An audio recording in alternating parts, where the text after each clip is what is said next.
So let's start.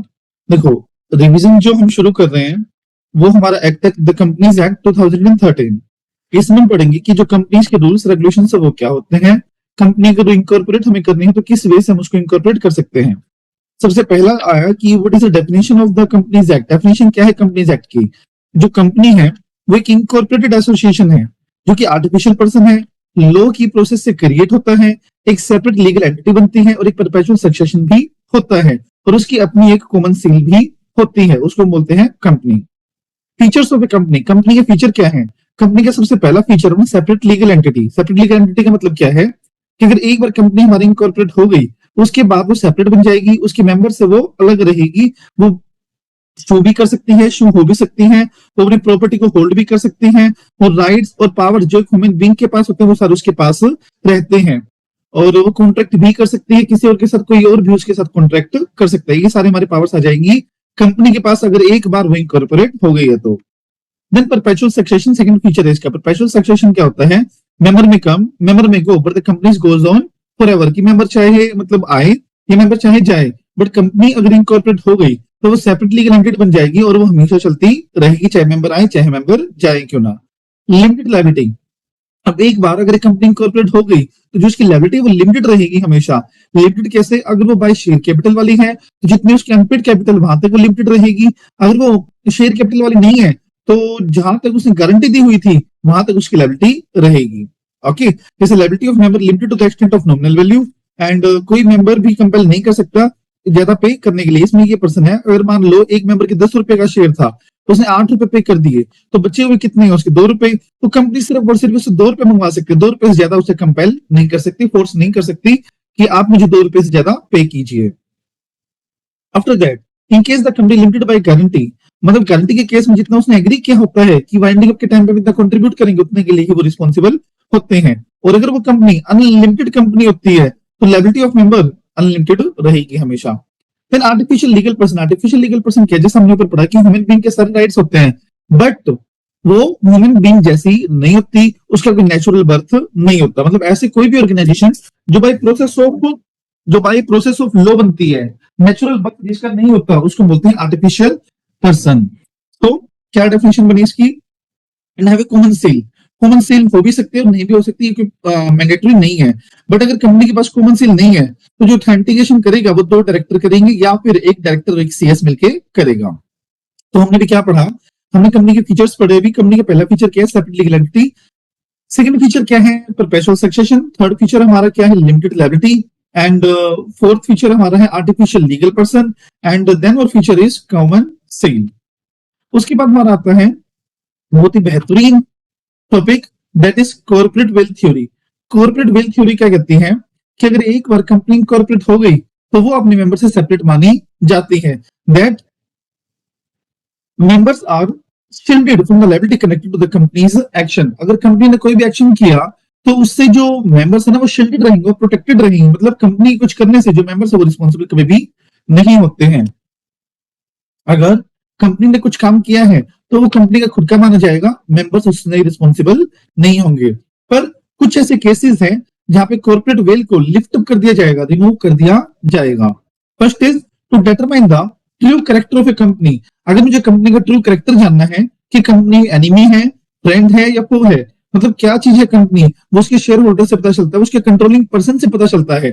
तो वहां पे उसके कैरेक्टर को रिमूव कर दिया जाएगा, उसकी जो मतलब सेपरेट लीगल एंटिटी है उसको रिमूव कर दिया जाएगा और देखा जाएगा कि एक्चुअल में इसका कैरेक्टर कैसा है, एक्चुअल में पर्सन कौन है जो कंपनी को चला रहा है। तो मैंने अभी आपको क्या बताया, मैंने अभी आपको बताया कि कॉर्पोरेट वेल्थ थ्योरी क्या होती है, जहां पे जो कंपनी होती है वो अलग मानी जाती है मेंबर से।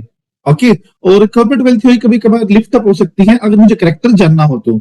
Second, to avoid the legal obligation. To avoid the legal obligation क्या, अगर कंपनी के ऊपर कोई लीगल ऑब्लिगेशन आनी थी और कंपनी उस लीगल ऑब्लिगेशन को अवॉइड करने के लिए कोई और कंपनी इनकॉर्पोरेट करती है, आए समझ में। मतलब अगर कंपनी कोई ऐसा एक्ट करती है just to avoid the legal obligation, ये मेंबर कोई ऐसा एक्ट करते हैं सिर्फ लीगल ऑब्लिगेशन अवॉइड करने के लिए, तो उसका कैरेक्टर जानने के लिए उसकी सेपरेट लीगल एंटिटी को अवॉइड कर दिया जाएगा। फिर उसमें था to protect the revenue and taxes. अगर एक कंपनी ने टैक्सेस बचाने के लिए, रेवेन्यू बचाने के लिए, अगर आप ये सुनो एक पर्सन ने अपना रेवेन्यू या टैक्सेस बचाने के लिए कंपनी इनकॉर्पोरेट कर ली इसका मकसद क्या था कंपनी इनकॉर्पोरेट करने के? ऑपरेशन चालू करना नहीं था, टैक्सेस को छुपाना था। आया समझ में? तो मतलब अगर कोई पर्सन कोई कंपनी इनकॉर्पोरेट करता है just to evade the taxes, तो उस कंपनी को लिफ्ट अप कर दिया जाएगा और देखा जाएगा कि एक्चुअली वो पर्सन कौन है जो टैक्स छुपाना चाह रहा है। Formation of subsidiaries to act as an agent, इसमें हमने ये पढ़ा था कि अगर कोई पर्सन है जो खुद से एक्ट नहीं कर सकता बट वही एक्ट करने के लिए वो किसी कंपनी को फॉर्म करता है, सब्सिडरी को फॉर्म करता है, तो वहां पे भी वो इनवैलिड माना जाएगा, उसकी जो सेपरेट लीगल एंटिटी वो अवॉइड कर दी जाएगी। इसमें केस हुआ था ट्रांसपोर्ट कंपनी का, जो ट्रांसपोर्टर था उसको ट्रांसपोर्ट लाइसेंस नहीं मिल रहा था due to any breach of contract और एनी अदर रीजन, तो उसने क्या किया, अपनी कंपनी कॉर्पोरेट कर लिया और उस कंपनी के माध्यम से एक ट्रांसपोर्ट लाइसेंस ले लिया। फिर सही माना जाएगा गलत माना जाएगा? डेफिनेटली गलत माना जाएगा, क्योंकि उसने वो काम करने के लिए कंपनी कॉर्पोरेट करी है जिसके लिए सबने मना किया हुआ था, जिसके जिसके लिए कंपनी को रिस्ट्रेन किया गया था। ये आपको पता है, कंपनी फॉर्म्ड फॉर फ्रॉड और इम्प्रॉपर कंडक्ट और टू डिफीट द लॉ, ये कॉमन पॉइंट है सबका, ये जनरल पॉइंट आपका। ठीक है, मतलब अगर कुछ भी ना समझ में आए आपको तो ये पॉइंट आप डाल सकते हो। अगर कंपनी को हमने गलत काम करने के लिए इलीगल ऑब्जेक्ट के लिए बनाया गया हो तो कंपनी का आर्टिफिशियल है, इलीगल काम तो पीछे बैठा बंदा कर रहा होगा ना, तो इसीलिए वहां पे उसके एक्ट को भी अवॉइड कर लिफ्ट अप कर दिया जाएगा।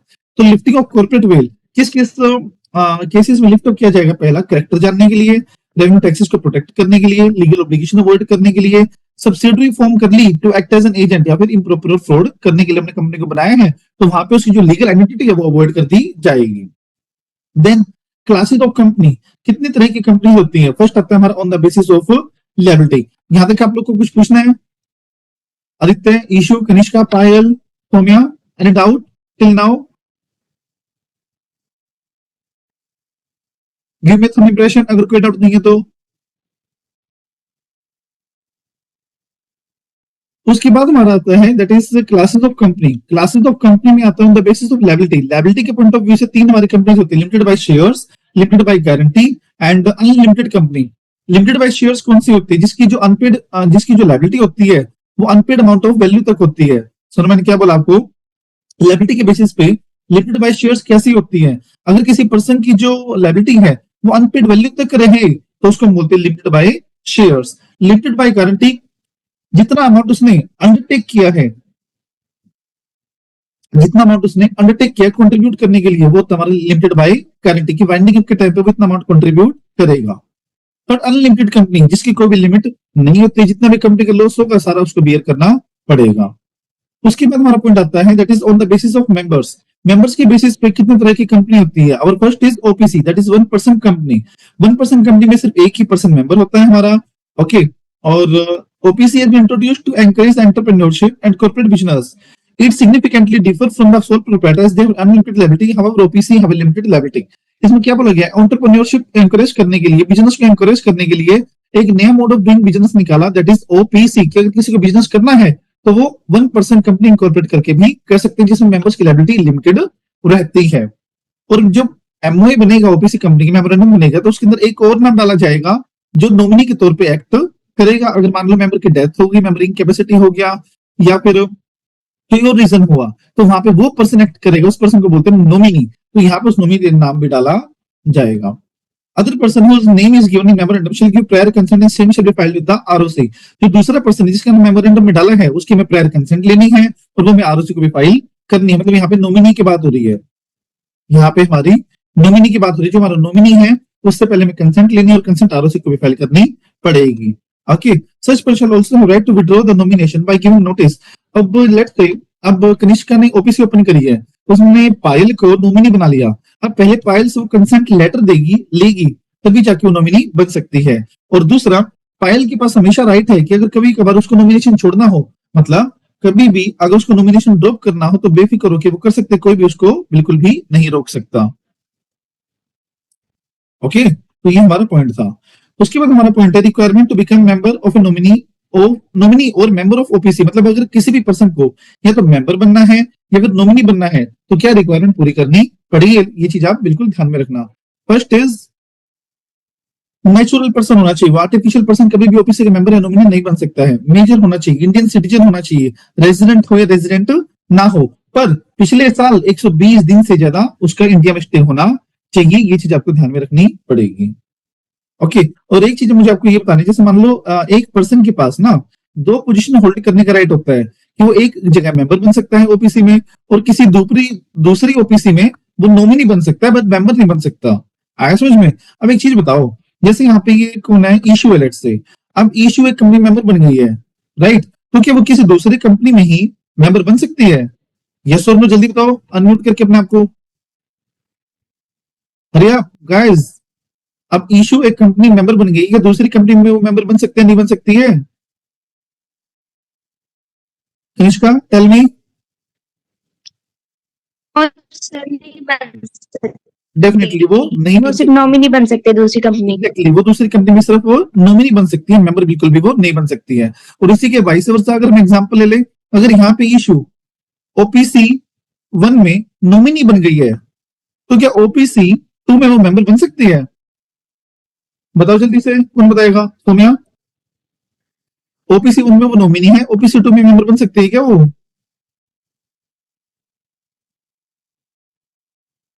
यस और नो? Yes sir. डेफिनेटली बन सकती है। और सोम्या, अगर मैं आपसे ये पूछूं, ओपीसी 1 में वो नॉमिनी है और ओपीसी 2 में वो नॉमिनी बनना चाह रही है, अब क्या आंसर रहेगा आपका?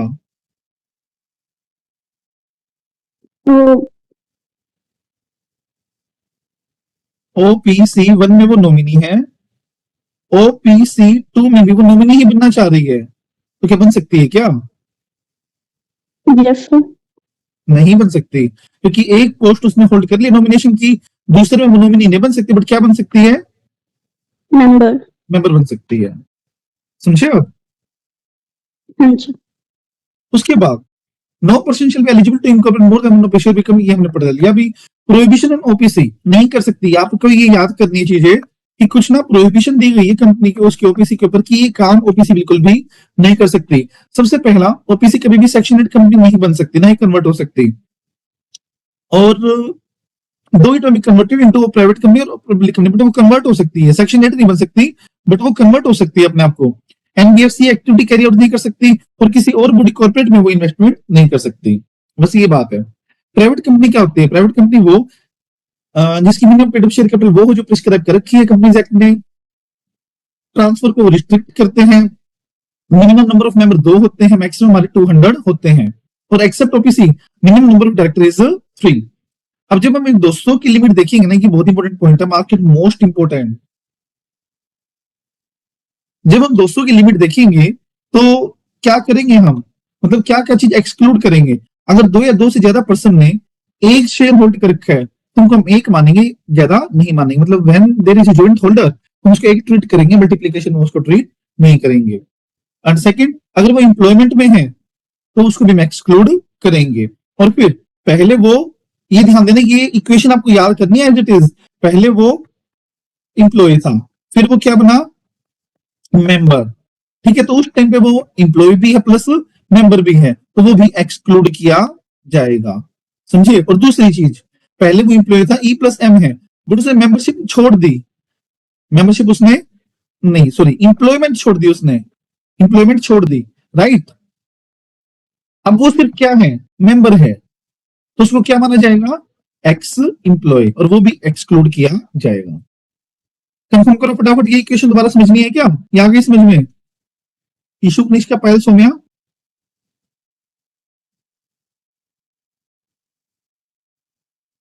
ओके, आगे चलते हैं। Private company is prohibited to make an invitation to the public for purchasing of in share, पर प्राइवेट कंपनी कभी पब्लिक को कन्विंस नहीं कर सकती कि आप हमारे शेयर्स परचेज कर लीजिए।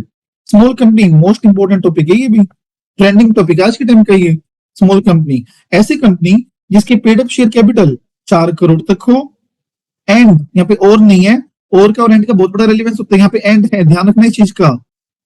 Paid up share capital 4 crore है और टर्नओवर 40 करोड़ से ज्यादा नहीं है, मतलब 4 एंड 40, ये क्राइटेरिया फुलफिल कर रही है तो वो स्मॉल कंपनी मानी जाएगी। पर उसकी कुछ एक्सेप्शन है, मोस्ट इंपोर्टेंट है, बहुत ज्यादा इंपॉर्टेंट टॉपिक है ये। एक्सेप्शंस, ये कंपनी कभी भी स्मॉल कंपनी नहीं मानी जाएगी, चाहे उनके टर्नओवर 1 रुपया क्यों ना हो, चाहे कुछ भी क्यों ना हो, 4 करोड़ हो, 40 करोड़ हो, कुछ भी हो, बट ये कंपनी कभी भी स्मॉल कंपनी नहीं मानी जाएगी। कोई होल्डिंग कंपनी, कोई सब्सिडरी कंपनी, सेक्शन 8 कंपनी, और ऐसी कोई कंपनी जो किसी स्पेशल एक्ट के द्वारा बनाई गई, जैसे बैंकिंग हो गई, इंश्योरेंस कंपनी हो गई। ये 3 या 4 तरह की कंपनी ऐसी है जो स्मॉल कभी भी नहीं बन सकती। ओके, फिर आता है पब्लिक कंपनी। पब्लिक कंपनी वो जो प्राइवेट नहीं होती, उसके शेयर फ्रीली ट्रांसफरेबल होते हैं, मिनिमम नंबर हमारे 7 होते हैं, मैक्सिमम की कोई लिमिट नहीं होती है, और नॉट प्राइवेट होना चाहिए। ये चीज आपको ध्यान में रखनी है। अगर मान लो कोई हमारी प्राइवेट कंपनी है बट वो सब्सिडरी किसकी है, पब्लिक कंपनी की है, तो उसको पब्लिक कंपनी मान लिया जाएगा। Means subsidiary of private company, नहीं, subsidiary of public company is also a public company, चाहे वो प्राइवेट क्यों ना हो। अब on the basis of control, control के बेसिस पे कितने तरह की कंपनी होती है, होल्डिंग कंपनी। होल्डिंग कंपनी वो जिसकी एक से ज्यादा सब्सिडरी या एक सब्सिडरी हो, उसको बोलते हैं होल्डिंग कंपनी। सब्सिडरी कंपनी कौन सी होती है, सब्सिडरी कंपनी वो कंपनी होती है जिसमें होल्डिंग कंपनी का या तो कंट्रोल हो, कंपोजिशन ऑफ बोर्ड में, मतलब board, major board of director holding company के है उसमें, या फिर 50%, नहीं यहाँ पे 51 नहीं है, यहाँ पे है more than half, more than half मतलब मेजोरिटी वी कैन से, या फिर मोर देन 50% का हुआ आप, वो 50.5 भी हो सकता है, कुछ भी हो सकता है वो, ठीक है। तो अगर उसने वोटिंग पावर होल्ड कर रखी है, पेड शेयर कैपिटल होल्ड कर रखी है, तो वहां पे हम मानेंगे that the company will be a subsidiary company. अब इसमें एक पॉइंट था, a company shall be deemed to be subsidiary company of holding company even if control are held by another subsidiary of holding company। अगर company एक holding company है, उसने directly subsidiary में कुछ भी होल्ड नहीं कर रखा, बट जो होल्डिंग कंपनी की दूसरी सब्सिडरी थी उसने इसमें 55% होल्ड कर रखे हैं। होल्डिंग में तो कुछ भी होल्ड नहीं कर रखा, बट होल्डिंग की किसी और सब्सिडरी ने होल्ड कर रखा है, तो ये कंपनी इसकी सब्सिडरी भी मानी जाएगी, ये बात है। कंपोजिशन का मतलब क्या है यहाँ पे, power to appoint and remove the director. अब एसोसिएट कंपनी, एसोसिएट कंपनी क्या होती है, ऐसी कंपनी जिसमें किसी और का सिग्निफिकेंट इन्फ्लुएंस हो, उसको बोलते हैं एसोसिएट कंपनी। सिग्निफिकेंट इन्फ्लुएंस किसको बोलते हैं, जहां पे 20% हो कम से कम वोटिंग पावर का। ओके, अब टोटल शेयर कैपिटल में क्या क्या आएगा, paid equity share capital and convertible preference share, ये चीज याद रखना। यहाँ पे जो 20% ऑफ वोटिंग पावर या कंट्रोल या कैपिटल, टोटल शेयर कैपिटल है, उसमें 20% शेयर कैपिटल में शेयर कैपिटल क्या क्या इंक्लूड होंगी, इक्विटी शेयर कैपिटल जो पेड अप है, ओके, या फिर कन्वर्टेबल प्रेफरेंस शेयर कैपिटल, ये दो चीज इंक्लूड होंगी इसमें, ध्यान रखना इस चीज को आप।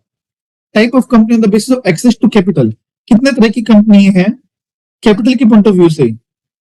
एक्सेस टू कैपिटल मतलब कि कौन कैपिटल पे रेगुलेट करता है, कौन कैपिटल को देखता है, क्या रेगुलेशन कब फॉलो होते हैं, किसकी फॉलो होते हैं, वो सब। लिस्टेड कंपनी, अनलिस्टेड कंपनी, अगर कंपनी की सिक्योरिटीज लिस्टेड है किसी स्टॉक एक्सचेंज में तो उसको बोलते हैं लिस्टेड कंपनी। अगर कोई ऐसी कंपनी जिसके शेयर अभी लिस्ट नहीं होते हैं तो हम उसको बोलते हैं अनलिस्टेड कंपनी। अदर कंपनी कौन सी, गवर्नमेंट कंपनी क्या होता है, जिसका CG, SG, partly bye CG, partly bye SG, या फिर सब्सिडी ऑफ गवर्नमेंट कंपनी, इनकी होल्डिंग किसी और कंपनी में कम से कम 51% हो तो उसको हम बोलते हैं गवर्नमेंट कंपनी। देखो ये चीज ध्यान में रखना, जो हम होल्डिंग सब्सिडरी रिलेशनशिप है ना वो 50% पे देखते हैं हमेशा, बट जो हम गवर्नमेंट कंपनी का रिलेशन है वो देखते हैं 51% पे। ये चीज आपको ध्यान रखनी पड़ेगी और कोई वे आउट नहीं है इसका, समझे। और फिर आता है फॉरेन कंपनी।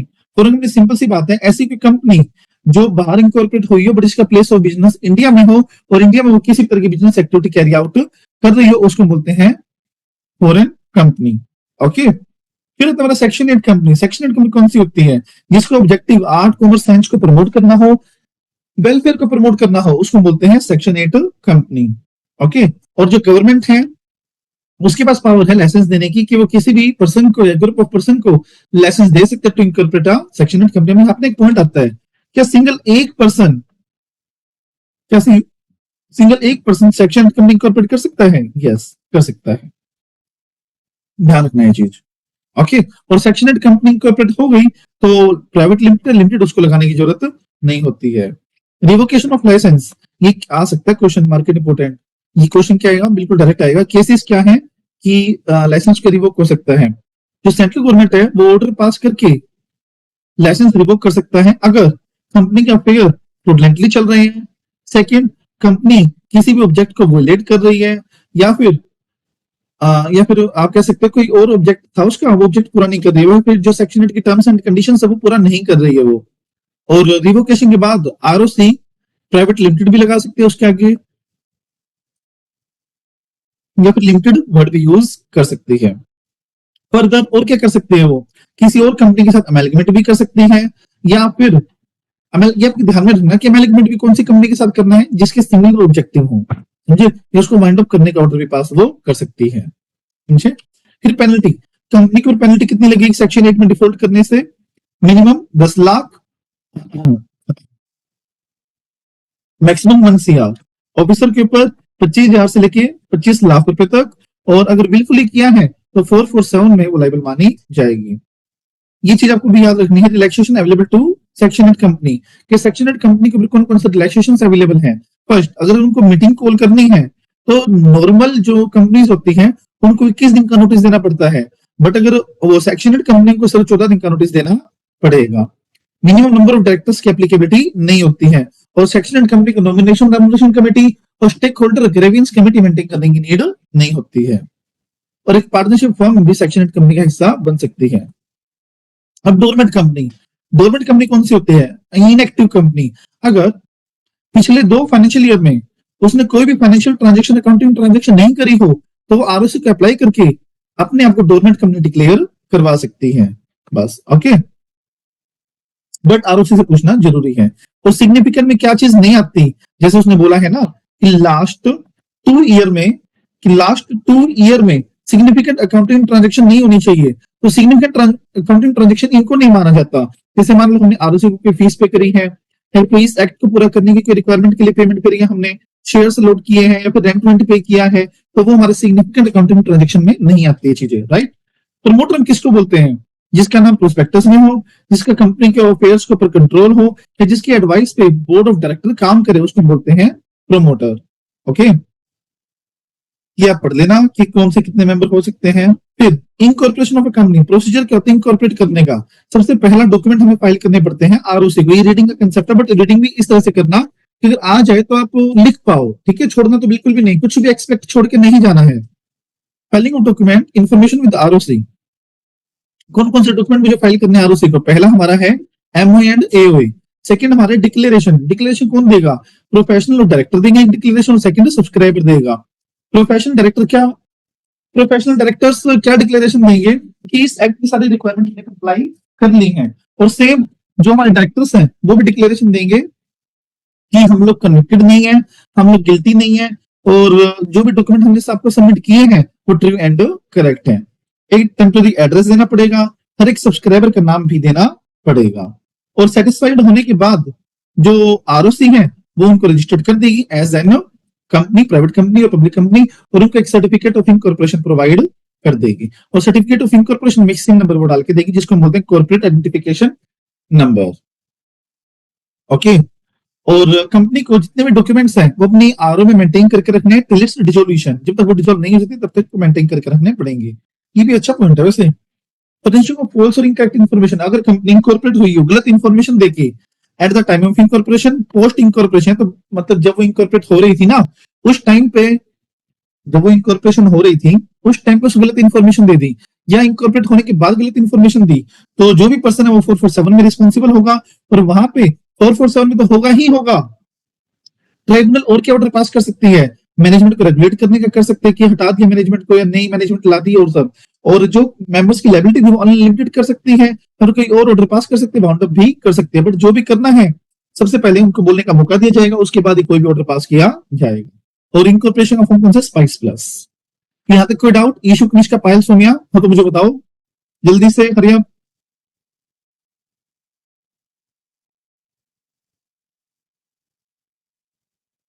सबसे रिप्लाई आना चाहिए, कनिष्का पायल सोमिया,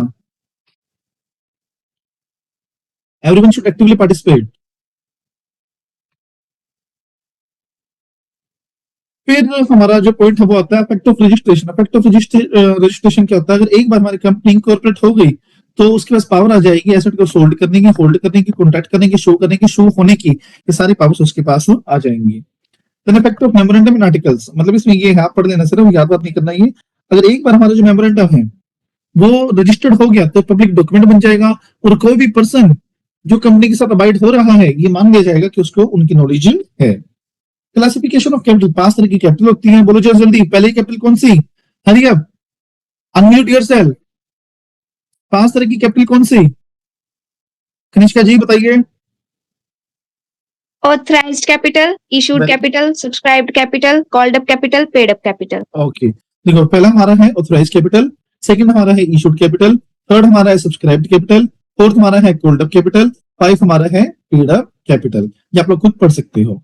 ओके, अब शेयर्स क्या होता है? Smallest unit of the share capital of the company is called as share. अगर हम सारे फुल्ली पेड अप को एक बॉक्स में पूल कर दें, फिर एक कैटेगरी में कन्वर्ट कर दें, तो उस कैटेगरी को बोला जाता है स्टॉक।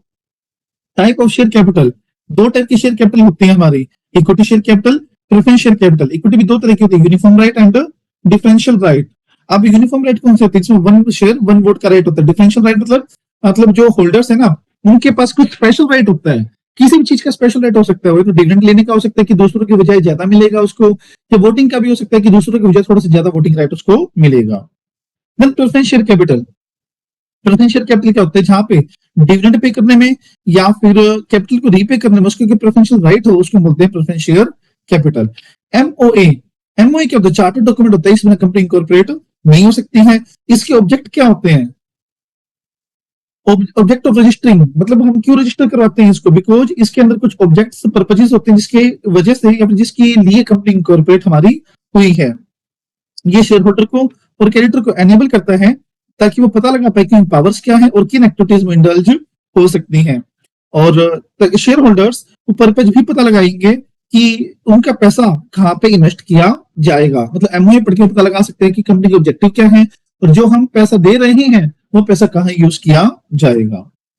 और कंपनी एमओए से डिपार्ट बिल्कुल भी नहीं कर सकती। अगर उसने कभी भी डिपार्ट किया तो वो एक्ट बन जाएगा बियॉन्ड द पावर। ओके, अब हमारा था कंटेंट ऑफ एमओए। एमओए का कंटेंट क्या होगा? एमओए में कौन कौन से क्लोजेस जाएंगे? 5 से 6 तरह के क्लोजेस जाते हैं। Name clause, address clause, object clause, liability clause and capital clause. Name clause क्या होता है? नेम क्लोज ये होता है कि कंपनी का नाम क्या, कि प्राइवेट कंपनी या फिर पब्लिक कंपनी या फिर लिमिटेड नाम डाला जाएगा। ओके, और अगर सेक्शन 8 है तो वो ये नाम लगा सकते हैं, चैम्बर, फेडरेशन एटसेट्रा। ठीक है, अब गवर्नमेंट कंपनी है तो वो लिमिटेड लगाएगी अपने आगे। ओपीसी है तो वो नाम क्या है? ओपीसी लगाएगी। रजिस्टर्ड ऑफिस क्लोज में स्टेट का नाम डालना है। ऑब्जेक्ट क्लोज में पर्पस का नाम डालना है। ठीक है, लायबिलिटी क्लोज में ये डालना है कि हमारी लायबिलिटी कहां तक है। अगर बाय शेयर कैपिटल वाली कंपनी है तो वो ये डालेगी कि हमारी लायबिलिटी लिमिटेड बाय शेयर तक, capital amount of unpaired share तक है। और गारंटी वाली कंपनी है तो जितना अमाउंट उन्होंने एग्री टू कंट्रीब्यूट किया है वहां तक उनकी लायबिलिटी रहेगी। और एक चीज ध्यान रखना आप, अगर मान लो कोई मेंबर सीज हो गया तो ठीक है, सीज होने से पहले वाली लायबिलिटी जो भी राइज हुई है, क्या सीज होने के बाद वो उस लायबिलिटी के लिए लायबल रहेगा? बताओ, कौन बताएगा? Payal, will the member be liable for such liability? Yes, sir. Yes, मतलब अगर सीज हुआ है उसके बाद 1 साल के अंदर अंदर कंपनी बाउंड अप हो जाती है, विद इन 1 ईयर के अंदर अंदर कंपनी बाउंड अप हो जाती है, तो वो पर्सन भी लायबल रहेगा लायबिलिटी के लिए जो सीज हो चुका था। बट ये उसी लायबिलिटी के लिए लायबल रहेगा जो उसके जाने से पहले अराइज हुई थी, उसके बाद वाली के लिए वो लायबल नहीं रहेगा। दोबारा समझाऊं किसी को ये पॉइंट? आगे देखो, कैपिटल क्लोज में कैपिटल डालते हैं कि टोटल ऑथराइज कैपिटल कितने, नंबर ऑफ शेयर कितने हैं। एसोसिएशन क्लोज ओपीसी के केस में एप्लीकेबल होता है कि ओपीसी के केस में हमें एक नॉमिनी का नाम भी डालना पड़ता है। फिर हमारा डॉक्ट्राइन्स, 3 डॉक्ट्राइन हमारे इसमें आएंगे, ultra vires, indoor management and constructive notice. Ultra vires क्या होता है? That is beyond the power. अगर कंपनी कोई भी एक्ट करती है जो ऑब्जेक्ट क्लोज के बाहर जाके है तो एक्ट हमारा हो जाता है अल्ट्रा वायर्स, और वो कभी भी रेटिफाई नहीं हो जाता, वो एक्ट हमारा माना जाता है नल एंड वॉइड। ओके, और ये इंस्टेंसेस आपको ध्यान में रखनी, यहां से क्वेश्चन बन सकता है।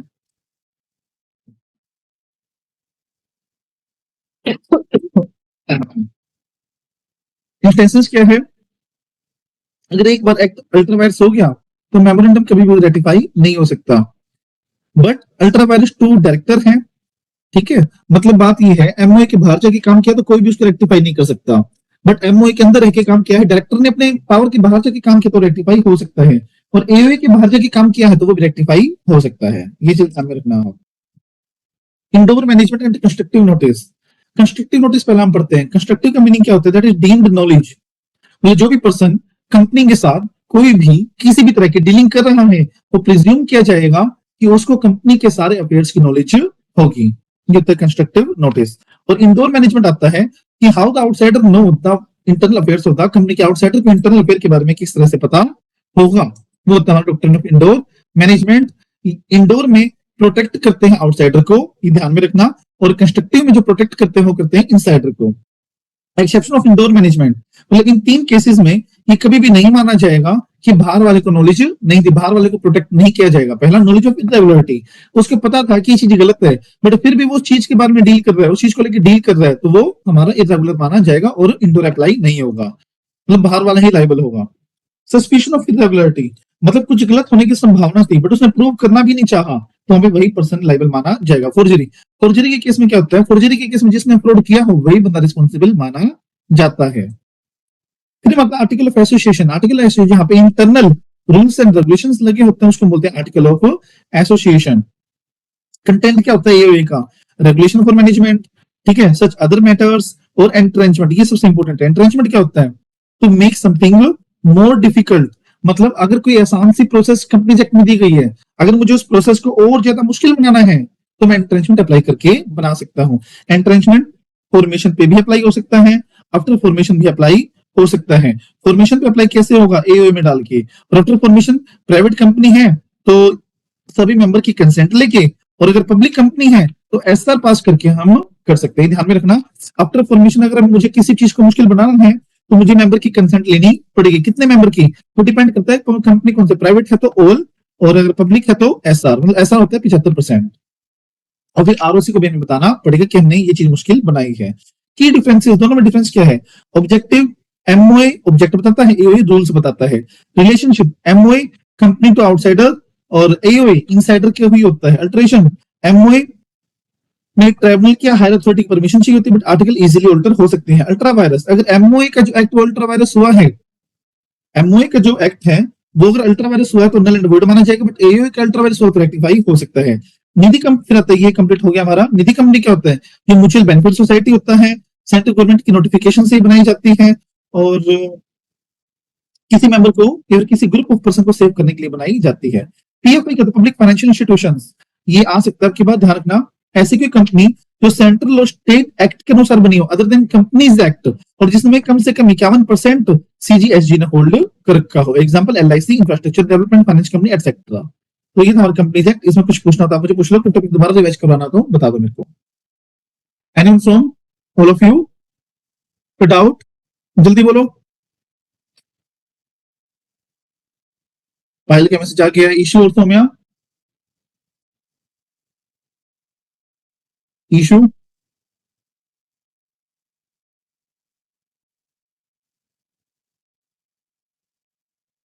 एंड करूं मीटिंग, फिर मैं मीटिंग एंड कर सकता हूं मैं।